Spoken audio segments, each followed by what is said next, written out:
naluriah ini akan sangat sulit diatasi. Di sisi yang lain, ini juga menjadi alarm untuk mereka yang punya duit, itu supaya nggak abai gitu loh. Supaya nggak mikir kalau 100% mereka bakal aman-aman aja gitu. Karena kita hidup dalam sebuah ekosistem yang bereaksi dengan suatu keadaan. Kalau urusannya udah survival respon ya sulit, teman. Itulah kenapa Eat the Rich ini muncul.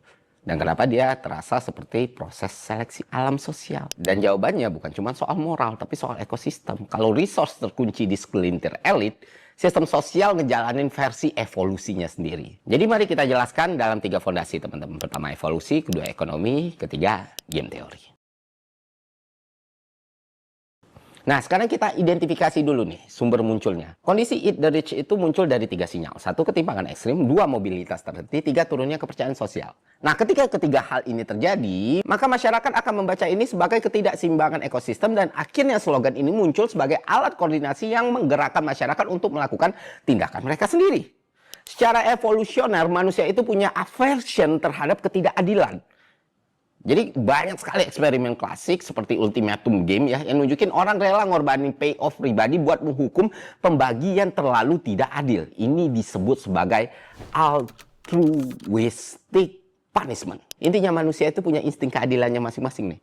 Dan ini berfungsi untuk menyentabilkan kerjasama dalam jangka panjang.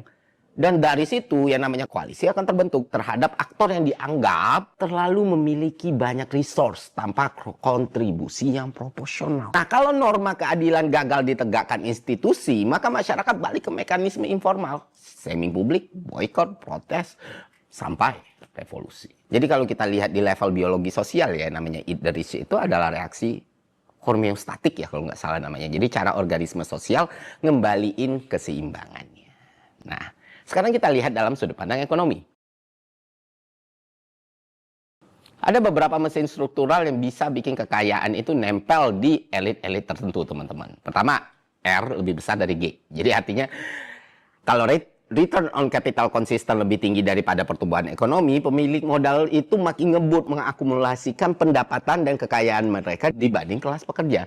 Nah, selanjutnya ada yang namanya finalisasi dan intangible capital. Jadi kekayaan pindah ke aset yang sulit dikenai pajak dan mudah dipindah lintas yurisdiksi. Nah, kedua hal ini terjadi di saat ketika biaya untuk kehidupan itu naik, misalnya housing, pendidikan, kesehatan, sementara upah media stagnan, rasa ketidakadilan eksistensial ini jadi makin kuat, teman-teman.